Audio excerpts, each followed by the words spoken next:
सभी को नमस्कार। हम लोग नाइट्रोजन उपापचय या नाइट्रोजन मेटाबॉलिज्म के बारे में अध्ययन कर रहे हैं। इससे पहले वाले वीडियो में मैंने आपको नाइट्रोजन मेटाबॉलिज्म की डेफिनेशन, नाइट्रोजन के सोर्सेस कौन कौन से हैं और नाइट्रोजन फिक्सेशन जिसे हम नाइट्रोजन यौगिकीकरण कहते हैं किन किन विधियों से होता है। लास्ट चैप्टर में हमने बात की थी नाइट्रोजन यौगिकीकरण या जिसे हम नाइट्रोजन फिक्सेशन कहते हैं, और उसमें मैंने आपको बताया था कि पौधों के अंदर मुख्य रूप से जो नाइट्रोजन फिक्सेशन होता है वो 3 विधियों से होता है। फिजिकल नाइट्रोजन फिक्सेशन, जिसके बारे में हम विस्तृत रूप से चर्चा कर चुके हैं। केमिकल नाइट्रोजन फिक्सेशन, हेबर ने एक रिएक्शन दी थी किस प्रकार से रासायनिक रूप से नाइट्रोजन का फिक्सेशन होता है। और सबसे महत्वपूर्ण जिसे हम बायोलॉजिकल नाइट्रोजन फिक्सेशन कहते हैं, उसके बारे में आज हम अध्ययन करेंगे। तो हमारा जो टॉपिक है आज का वो है बायोलॉजिकल नाइट्रोजन फिक्सेशन। इसका मतलब ये हुआ कि नाइट्रोजन फिक्सेशन में अगर सूक्ष्म जीव या अन्य कोई जीव जिसे हम बायोलॉजी कहते हैं, बायोलॉजिकल रूप से अगर नाइट्रोजन का फिक्सेशन हो रहा है तो उसे हम बायोलॉजिकल नाइट्रोजन फिक्सेशन कहते हैं या जैविक नाइट्रोजन फिक्सेशन कहते हैं। मुख्य रूप से जो बायोलॉजिकल नाइट्रोजन फिक्सेशन है उसे हम 2 भागों में विभाजित कर सकते हैं। तो सबसे पहला हमने लिया है नॉन सिम्बायोटिक नाइट्रोजन फिक्सेशन। इसे हम किस प्रकार से परिभाषित करेंगे? अगर सूक्ष्म जीवों के द्वारा मुक्त रूप से, फ्री रूप से, मतलब बिना किसी एसोसिएशन के या बिना किसी रूट, नोड्यूल या मूल ग्रंथिका के निर्माण के नाइट्रोजन के स्थिरीकरण करने की को असहजीवी नाइट्रोजन स्थिरीकरण या नॉन सिम्बायोटिक नाइट्रोजन फिक्सेशन कहते हैं। तो जैसा कि इस परिभाषा से हमें पता लग रहा है कि इस प्रकार के फिक्सेशन में जो सूक्ष्म जीव होंगे या जो माइक्रोब्स होंगे वो फ्री रहते हुए या स्वतंत्र रहते हुए नाइट्रोजन फिक्सेशन का कार्य करते हैं। मुख्य रूप से इसमें कुछ बैक्टीरिया जो होते हैं वो भूमिका निभाते हैं। इसके अलावा photosynthetic bacteria, blue green algae, कुछ फंजाई भी होते हैं जो मुक्त रूप से रहते हुए नाइट्रोजन का फिक्सेशन करती है। कौन कौन से ऐसे बैक्टीरिया है जो मुक्त रूप से रहते हुए नाइट्रोजन फिक्सेशन का कार्य करते हैं? तो मुख्य रूप से एक वैज्ञानिक थे विनोग्रेस्की 1894, और उन्होंने सबसे पहले इस प्रकार के नाइट्रोजन फिक्सेशन का अध्ययन किया था। तो जो बैक्टीरिया मुख्य रूप से इसमें जो भूमिका निभाते हैं उसमें सबसे पहले है क्लोस्ट्रीडियम। ये मैंने यहाँ नाम लिख रखा है। तो क्लोस्ट्रीडियम की बहुत सारी जो जातियाँ होती है वो नाइट्रोजन फिक्सेशन में भूमिका निभाती है, लेकिन मुख्य जो जाति है वो है क्लोस्ट्रीडियम पेस्टोरेनियम, या मैंने इस स्पीसीज़ का नाम लिख रखा है। ये जो बैक्टीरिया होता है ये रोड शेप या जिसे हम दंडाकार कहते हैं और अवायवीय प्रकार का जीवाणु होता है। ये सॉइल में मुक्त रूप से रहते हुए नाइट्रोजन का फिक्सेशन करता है। इसी प्रकार से एक दूसरा जो बैक्टीरिया है जिसे हम एजेटोबैक्टर कहते हैं, इसकी स्पीसीज़ होती है मुख्य रूप से एजेटोबैक्टर एजाइल, या मैंने नाम लिख रखा आगे। और इसके अलावा एजेटोबैक्टर क्रूकोकम एक स्पीसीज़ और होती है। ये दोनों स्पीसीज़ नाइट्रोजन फिक्सेशन करने में मुख्य भूमिका निभाती है। ये जो स्पीसीज़ होती है ये मुख्य रूप से एरोबिक, वायवीय, और ये जो जीवाणु हैं वो कॉकस, यानी अगर कॉकस को अगर डायग्राम से अपन शो करें तो इस प्रकार के जो जीवाणु जो होते हैं उसको हम कॉकस कहते हैं, जिसे हम गोलाकार भी कह सकते हैं। तो ये जो दोनों स्पीसीज़ है ये मुख्य रूप से नाइट्रोजन फिक्सेशन में मुख्य भूमिका निभाती है। इसके अलावा कुछ ऐसे बैक्टीरिया भी होते हैं जो फोटोसिंथेटिक बैक्टीरिया, यानी ऐसे बैक्टीरिया जो अपना भोजन स्वयं बनाने में सक्षम होते हैं, वो भी मुक्त रूप से नाइट्रोजन फिक्सेशन में भूमिका निभाते हैं। इस प्रकार के जो जीवाणु होते हैं मुख्य रूप से वायवीय और अवायवीय, एरोबिक और एनएरोबिक दोनों कंडीशंस में प्रकाश की उपस्थिति में नाइट्रोजन को स्थिरीकरण करते हैं। क्योंकि फोटोसिंथेटिक बैक्टीरिया है तो इनके ये जब नाइट्रोजन फिक्सेशन करेंगे तो इसमें लाइट की उपस्थिति या प्रेजेंस ऑफ लाइट है वो मुख्य रूप से होनी जरूरी है। इसमें जो मुख्य रूप से जो स्पीसीज़ है, जिसमें मैंने एक स्पीसीज़ का यहाँ पे नाम लिख रखा है, रोडोस्यूडोमोनास कैप्सुलेटम, ये इसकी एक स्पीसीज़ है। और ये मुख्य रूप से जो धान के खेत हैं जिसे हम राइस फील्ड कहते हैं उसमें नाइट्रोजन स्थिरीकरण में ये जो स्पीसीज़ होती है नाइट्रोजन फिक्सेशन में मुख्य भूमिका निभाती है। इसके अलावा कुछ और जीवाणु होते हैं जो फोटोसिंथेटिक जीवाणु हैं, जिसमें एक क्रोमेशियम, इसकी कुछ जातियां हैं, रोडोस्पिरुलम रूब्रम, ये एक स्पीसीज़ है। ये भी मुख्य रूप से नाइट्रोजन स्थिरीकरण करने का कार्य करती है। साइनोबैक्टीरिया, जिसे हम नील हरित शैवाल भी कहते हैं, और विभिन्न वैज्ञानिकों ने अपने प्रयोगों द्वारा ये सिद्ध किया गया है कि साइनोबैक्टीरिया भी नाइट्रोजन फिक्सेशन करने में मुख्य भूमिका निभाते हैं। और मुख्य रूप से नॉस्टोकेल्स, ये एक ऑर्डर है एल्गी में, आप लोगों ने फर्स्ट ईयर में पढ़ा था। इसमें मुख्य रूप से नॉस्टॉक, एनाबिना और ऑसिलेटोरिया, ये जो स्पीसीज़ है ये मुख्य रूप से नाइट्रोजन फिक्सेशन करने में मुख्य भूमिका निभाती है। इसके अलावा जो फंजाई जिसे हम कवक कहते हैं उसमें ईस्ट ये एस्कोमाइसिटीज़ का मेंबर है। स्पीसीज स्पेलिंग में थोड़ा सा आप इसको रखें, एस्कोमाइसिटीज़ ये फंजाई की क्लास है उसका मेंबर है, जिसे हम सैकरोमाइसीज भी कहते हैं। तो इसकी जो जातियां हैं वो असहजीवी रूप से या एसिम्बायोटिक रूप से नाइट्रोजन स्थिरीकरण करने का कार्य करती है। तो इस प्रकार से हमने देखा कि इसके अलावा भी कुछ स्पीसीज़ है जिसमें एरोबैक्टर एक प्रकार का बैक्टीरिया है जो कि फ्री रहते हुए नाइट्रोजन फिक्सेशन का कार्य कर सकता है। एक्टिनोमाइसिटीज़ के जो मेंबर है वो हालांकि ज़्यादातर जो मेंबर है वो एसोसिएशन या सिम्बायोटिक रूप से नाइट्रोजन फिक्सेशन करते हैं, लेकिन कुछ मेंबर है वो एसिम्बायोटिक नाइट्रोजन फिक्सेशन भी कर सकते हैं। तो अब हम दूसरा जो लेंगे बायोलॉजिकल नाइट्रोजन फिक्सेशन का दूसरा जो टॉपिक है जिसे हम बोलते हैं सिम्बायोटिक नाइट्रोजन फिक्सेशन, हिंदी में इसे हम बोलते हैं सहजीवी नाइट्रोजन स्थिरीकरण। मुख्य रूप से इस प्रकार का नाइट्रोजन फिक्सेशन लेग्यूमिनेसी फैमिली के जो प्लांट होते हैं उसकी जड़ों में मुख्य रूप से ये प्रक्रिया होती है।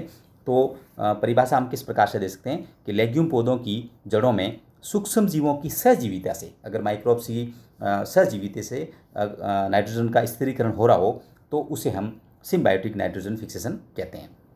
अब थोड़ा सा आपको ये जानकारी रखनी है कि लेग्यूम जो पौधे होते हैं उनकी जड़ों में जीवाणुओं की एक विशेष प्रजाति जिसे हम राइजोबियम लेग्यूमिनोसेरम कहते हैं, ये एक स्पीसीज़ है मुख्य रूप से, और नाइट्रोजन फिक्सेशन में यह स्पीसीज़ सहजीवी के रूप में लेग्यूम पौधों की जड़ों में पाई जाती है। ये जो राइजोबियम की जो स्पीसीज़ है वो लेग्यूम पौधों की जड़ों में रूट नोड्यूल का निर्माण करती है। सबसे पहले आपको ये ध्यान रखना है कि इस प्रकार के फिक्सेशन से पहले रूट के अंदर एक स्ट्रक्चर का निर्माण होता है जिसे हम रूट नोड्यूल कहते हैं, और ये जो रूट नोड्यूल है ये नाइट्रोजन स्थिरीकरण का एक वास्तविक या रियल प्लेस है। तो सबसे पहले हम ये अध्ययन करेंगे कि लेग्यूम पौधों की जड़ों में जो रूट नोड्यूल जो कि नाइट्रोजन फिक्सेशन का मूल स्थान है उसका निर्माण किस प्रकार से होता है। नाइट्रोजन स्थिरीकरण के लिए जो रूट नोड्यूल का निर्माण होता है उसमें सबसे पहले जो प्रक्रिया होगी वो है उपयुक्त जीवाणु और परपोषी की पहचान। सबसे पहले जो पर्टिकुलर जीवाणु है उसकी स्पीसीज जो होस्ट प्लांट है उसमें परस्पर पहचान या रिकॉग्निशन जिसे हम कहते हैं वो सूटेबल होस्ट और बैक्टीरिया के बीच में। तो इस कार्य के लिए आपको ये ध्यान रखना है कि पादप द्वारा एक स्रावित विशेष प्रकार की प्रोटीन जिसे हम लेक्टिन कहते हैं उसकी मुख्य भूमिका होती है, और यह लेक्टिन जो प्लांट द्वारा सीक्रेट की जाती है ये जीवाणुओं में उपस्थित कार्बोहाइड्रेट या ग्लाइकोप्रोटीन से क्रिया करते हैं, जिससे दोनों के मध्य आकर्षण और प्रतिकर्षण का प्रेरण पैदा होता है। इसका मतलब ये हुआ कि पर्टिकुलर जो राइजोबियम की स्पीसीज है वो रूट नोड्यूल का निर्माण करेगी या नहीं करेगी, इसके लिए पौधे के द्वारा एक लेक्टिन प्रोटीन और बैक्टीरिया में उपस्थित कार्बोहाइड्रेट ये आपस में प्रतिक्रिया करके यह पैदा करते हैं कि इनमें आपस में आकर्षण होगा या प्रतिकर्षण होगा। फिर दूसरा जो प्रक्रिया होगी रूट नोड्यूल के निर्माण में उसमें होगा कर्लिंग ऑफ रूट हेयर, जिसे हम हिंदी कहते हैं मूल रोम का कुंतलन। डायग्राम से हम आगे समझने का प्रयास करेंगे कि सारी प्रक्रिया किस प्रकार से होती है। तो जैसे ही अगर मान लो उपयुक्त होस्ट और बैक्टीरिया की आपस में पहचान होगी, तो हमने यहाँ लिख रखा है उपयुक्त जीवाणु और परपोषी की पहचान होने के बाद जैसे आइडेंटिफिकेशन हो गया, अगर मान लो उनमें आकर्षण है तो उसके बाद राइजोबियम की जो स्पीसीज है वो रूट के चारों ओर एकत्रित हो जाती है। लेग्यूम पादप में मृदा में ट्रिप्टोफैन ये एक प्रकार का अमीनो अम्ल है उसका निर्माण होता है, उसका स्रवण होता है, जिसे जीवाणु इंडोल एसिटिक एसिड में बदल देते हैं। आपको ये जानकारी रखनी चाहिए, आगे हम अध्ययन भी करेंगे। इंडोल एसिटिक एसिड एक प्रकार का हार्मोन है जो कि पौधों के अंदर पाया जाता है, और उसका जो प्रिकर्सर होता है वो ट्रिप्टोफैन नामक अमीनो एसिड होता है। तो ये ट्रिप्टोफैन जो है पादप द्वारा निर्मित होता है और उस ट्रिप्टोफैन को इंडोल एसिटिक एसिड में बदल दिया जाता है। जीवाणुओं द्वारा साइटोकाइनिन ये भी एक प्रकार का ग्रोथ रेगुलेटर है जो कोशिका विभाजन को प्रेरित करता है, उसका भी स्रवण किया जाता है, और ये दोनों इंडोल एसिटिक एसिड और साइटोकाइनिन ये दोनों मिलकर रूट हेयर कर्लिंग को प्रेरित करते हैं, जिसे हम मूल रोम का कुंतलन कहते हैं। तीसरा जो टॉपिक है इसके अंतर्गत हम अध्ययन करेंगे, जो तीसरा पॉइंट है रूट नोड्यूल के निर्माण में, penetration and formation of infected three.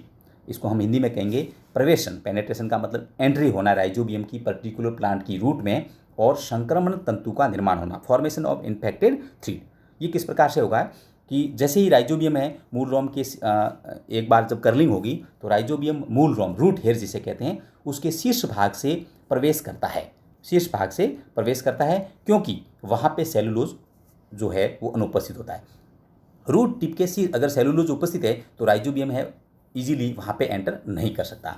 जीवाणु जब एंटर करेगा तो सामूहिक रूप से एक संक्रमण सूत्र के रूप में, एक धागे के रूप में आगे बढ़ता है या इन्फेक्ट करता है, और अंत में यही जो सूत्र है वो बाहरी वलकूट को भेदते हुए केंद्रीय भाग में पहुंचता है और वहाँ ये प्रोपोसिकी सेल में सारे के सारे जो राइजोबियम हैं वो मुक्त हो जाते हैं। मैं आगे डायग्राम से आपको ये समझाऊंगा कि किस प्रकार से रूट कर्लिंग हो रही है, रूट कर्लिंग को हम डायग्राम से कैसे शो करेंगे, किस प्रकार से इन्फेक्टेड थ्रीड है उसका निर्माण होगा और किस प्रकार से जो बैक्टीरिया है वो उसमें रिलीज होंगे।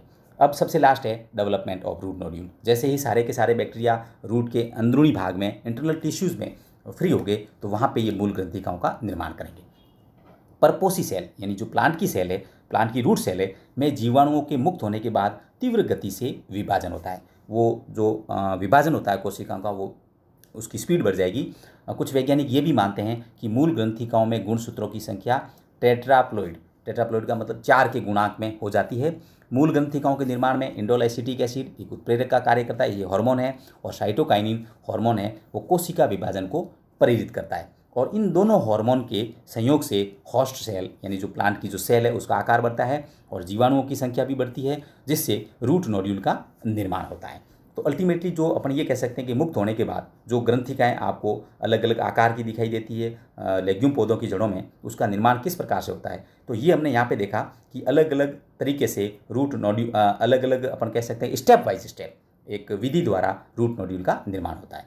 अब आपको ये ध्यान रखना है कि अगर हम रूट नोड्यूल की आंतरिक संरचना का वर्णन करें तो हमेशा जो मूल ग्रंथिकाएँ हैं वो आपको सामान्यतः इंटरनल स्ट्रक्चर में रेड कलर की या लाल रंग की दिखाई देती है। वो किस वजह से होती है, थ्योरी के अंदर 1 या 2 नंबर का क्वेश्चन पूछा जा सकता है।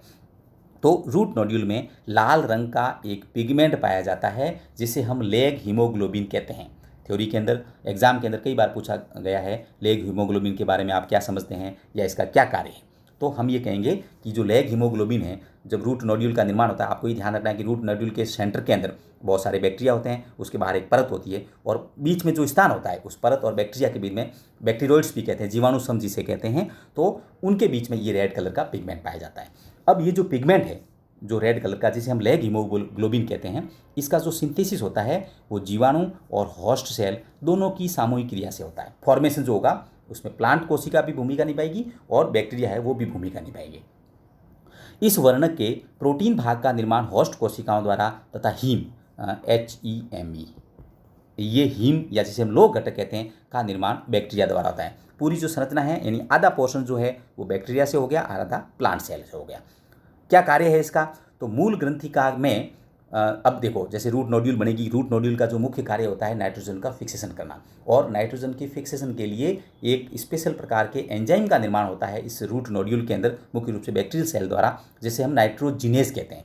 तो हम ये आगे देखते हैं कि मूल ग्रंथिका जिसे रूट नोड्यूल कहते हैं, नाइट्रोजन स्थिरीकरण के लिए एक वर्णक ये वर्णक आवश्यक है, और नाइट्रोजन स्थिरीकरण के लिए इन कोशिकाओं में एक विशेष प्रकार का एंजाइम जिसे हम नाइट्रोजिनेज कहते हैं, ये नाम भी आपको ध्यान रखना है। आगे हम जो अपन कह सकते हैं कि जो टेक्निक पढ़ेंगे या हम जिसे कह सकते हैं कि मैकेनिज्म कि किस प्रकार से नाइट्रोजन फिक्सेशन हो रहा है रूट नोड्यूल में, उसमें नाइट्रोजिनेज एंजाइम के बारे में विस्तृत रूप से अध्ययन करेंगे और उसकी फंक्शनिंग भी पढ़ेंगे। तो नाइट्रोजिनेज एंजाइम पाया जाता है। अब मूल ग्रंथिकाओं में उपस्थित ये वर्णक कौन सा, लेग हीमोग्लोबिन, ऑक्सीजन के अधिग्रहण का कार्य करता है। जैसे हमारी बॉडी में हीमोग्लोबिन ऑक्सीजन के कैरियर के रूप में कार्य करता है, वैसा का वैसा लेग हीमोग्लोबिन प्लांट सेल के रूट नोड्यूल में ऑक्सीजन के अधिग्रहण का कार्य कर देगा, जिसकी मृदा में कमी होती है, किसकी, ऑक्सीजन की। तथा यह वर्णक नाइट्रोजिनेज एंजाइम को मुक्त नाइट्रोजन से सुरक्षित रखने का भी कार्य करता है, क्योंकि हम जानते हैं कि नाइट्रोजिनेज जो एंजाइम है उसकी आवश्यकता है, और अगर फ्री रेडिकल जो मुक्त ऑक्सीजन अगर उस पर कार्य करे तो उसकी एक्टिविटी खत्म हो सकती है। तो लेग हीमोग्लोबिन का मुख्य कार्य है नाइट्रोजिनेज एंजाइम का प्रोटेक्शन करना मुक्त ऑक्सीजन से, और दूसरा ऑक्सीजन को अधिग्रहण करना। ऑक्सीजन अधिग्रहण क्यों करेगा, अब आप आगे देखेंगे। लेग हीमोग्लोबिन नाइट्रोजिनेज एंजाइम को सक्रिय रखते हुए रेस्पिरेशन की जो क्रिया है उसका स्तर बनाए रखता है। ऑक्सीजन को लेगा और रेस्पिरेशन इसलिए ज़रूरी है कि पूरी जो मैकेनिज्म है उसमें एटीपी की आवश्यकता होगी।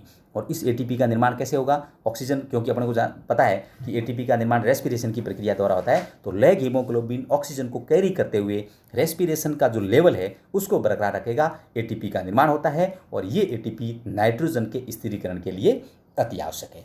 तो अब हमने जो पढ़ा कि किस प्रकार से इस डायग्राम से हम समझने का प्रयास करेंगे, ये आप ये देख सकते हैं, ये एक रूट के इंटरनल टिश्यू का डायग्राम बना हुआ है। आप ये देख सकते हैं ये रूट हेयर का डायग्राम है। राइजोबियम जो बैक्टीरिया है ये बहुत सारे रूट हेयर के आसपास इकट्ठे हो गए, सॉइल पार्टिकल को दिखा रखा है और सबसे बाहर की परत है एपिडर्मिस। ये प्रक्रिया कब होगी? आइडेंटिफिकेशन या रिकॉग्निशन जिसे हमें पढ़ा उसके अंतर्गत। बी के अंदर देखें, बी के अंदर अपने टॉपिक लिया था रूट कर्लिंग। आप ये देख सकते हैं रूट हेयर की यहाँ पे कर्लिंग होगी। कर्लिंग के अंदर इंडोल एसिटिक एसिड और जिसे हम साइटोकाइनिन कहते हैं उसकी मुख्य भूमिका है। ट्रिप्टोफैन जो कि प्लांट द्वारा स्रवित किया जाता है वो इंडोल एसिटिक एसिड का निर्माण करेगा और रूट कर्लिंग के अंदर मुख्य भूमिका निभा रहा है। यहाँ पे आप देख सकते हैं राइजोबियम रूट हेयर के जो टिप पार्ट है यहाँ से एंटर हुए, तो इसको और क्लियरली हम इस डायग्राम में देख सकते हैं। यहाँ पे देखें, यहाँ पे इकट्ठे हुए और आप देख सकते हैं यहाँ मैंने लिख रखा है इन्फेक्टेड थ्रिड, यानी बहुत सारे राइजोबियम इससे होते हुए एपिडर्मिस और कॉर्टेक्स को भेजते हुए अंदरूनी भागों तक पहुँचते हैं। और यहाँ पे आप देख सकते हैं division in cortical cell, cortex की कोशिकाओं में विभाजन तीव्र होता था, इसमें भी साइटोकाइनिन मुख्य भूमिका निभाएगा। और अंतिम स्टेज में आप ये देख सकते हैं कि बहुत सारे ये जो संरचना है जिसे हम बैक्टीरियोइड्स भी कहते हैं और जीवाणुसम कहते हैं, तो होस्ट सेल के अंदर ये बहुत सारे इकट्ठे हो गए, फ्री होने के बाद इन्हें हम बैक्टीरियोइड्स कहते हैं। और इस प्रकार से फिर साइटोकाइनिन और मुख्य भूमिका निभाते हुए और एक ये संरचना है कि रूट नोड्यूल की संरचना किस प्रकार से आपको दिखाई देती है। तो आज हमने मुख्य रूप से बायोलॉजिकल नाइट्रोजन फिक्सेशन में रूट नोड्यूल का निर्माण किन चरणों में होता है या किन स्टेप में होता है उसके बारे में अध्ययन किया। अब आगे जो हमारा जो अगला टॉपिक होगा कि नाइट्रोजन स्थिरीकरण चाहे फ्री रूप से कर रहे हैं या सिम्बायोटिक रूप से कर रहे हैं, उसकी एक्चुअली मैकेनिज्म क्या है। यहाँ हमने सिर्फ जीवाणुओं के नाम बताए हैं जो भूमिका निभाते हैं। तो अब नेक्स्ट वीडियो में मैं आपको नाइट्रोजन यौगिकीकरण की जो मैकेनिज्म है जिसमें नाइट्रोजिनेज एंजाइम की मुख्य भूमिका है उसके बारे में अध्ययन करेंगे। धन्यवाद।